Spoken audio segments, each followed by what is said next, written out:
Hello and welcome to Anne Marie's workshop. Today we're working on the Student Relocation Kit. So before we begin, let's make sure you have all your materials. First of all, you need a standard piece of poster board. You can decide whatever color you'd like to choose. Alright. Then make sure you have a sorted piece of paper. You can use scrap paper, you can use standard stackers, as well as construction paper.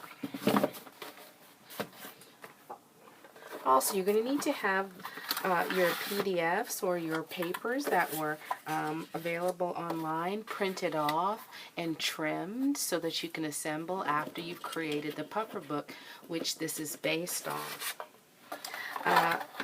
Ribbon is optional. You can also use ribbon to tie it, but depending upon the time and the expense, CD covers, or you can also use those library those library card inserts if you'd like. All right, glue. I have my favorites. I know you do too. All right, and scissors. Alright, also a brayer would be very useful. A brayer would be very useful to help crease because this poster board is really thick. So in order to get those really sharp edges, you're going to want a brayer or a ruler or some kind of sharp edge. Alright, okay, so let's get going. Alright, the basis of this relocation book, student relocation book, is standard poster board, okay? So I have taken pictures and included pictures of all the folding, but if you're watching this video, you'll get to see how it all comes together. It's really quite simple. Alright, first of all, you fold in half, hamburger, or horizontally, it's up to you. Okay,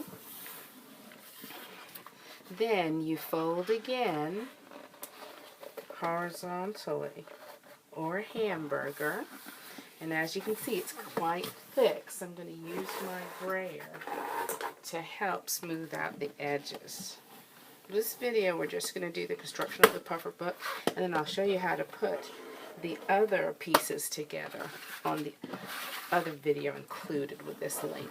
Alright, then you're going to fold it one more time, and as you can see it's going to make it quite thick, and that's where that nice brayer comes in handy.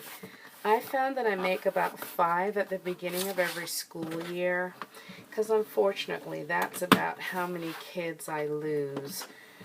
I get them just long enough for them to break your heart, and I'm sure as fellow teachers you understand what I mean.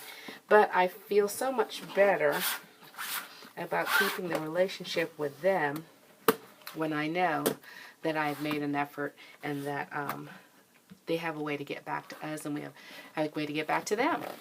Okay, then you open up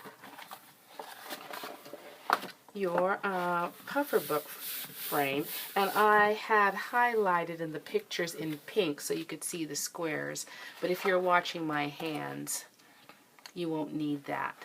Now, as in all origami processes, you never cut on the open edge or you end up with feet, okay? But if you cut on the folded edge from this line here to the belly button, I call it, you should be fine.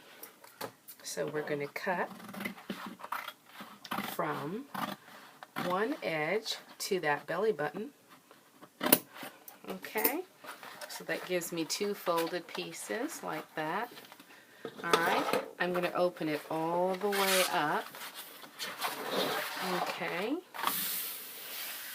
and that should have this little slit opening in the middle.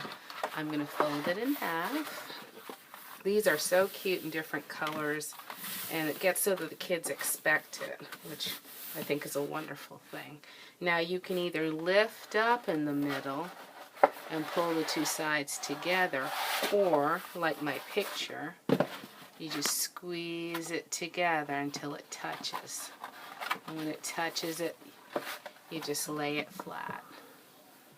Okay? Alright, I'll do that one more time. because usually my students get the most confused about it.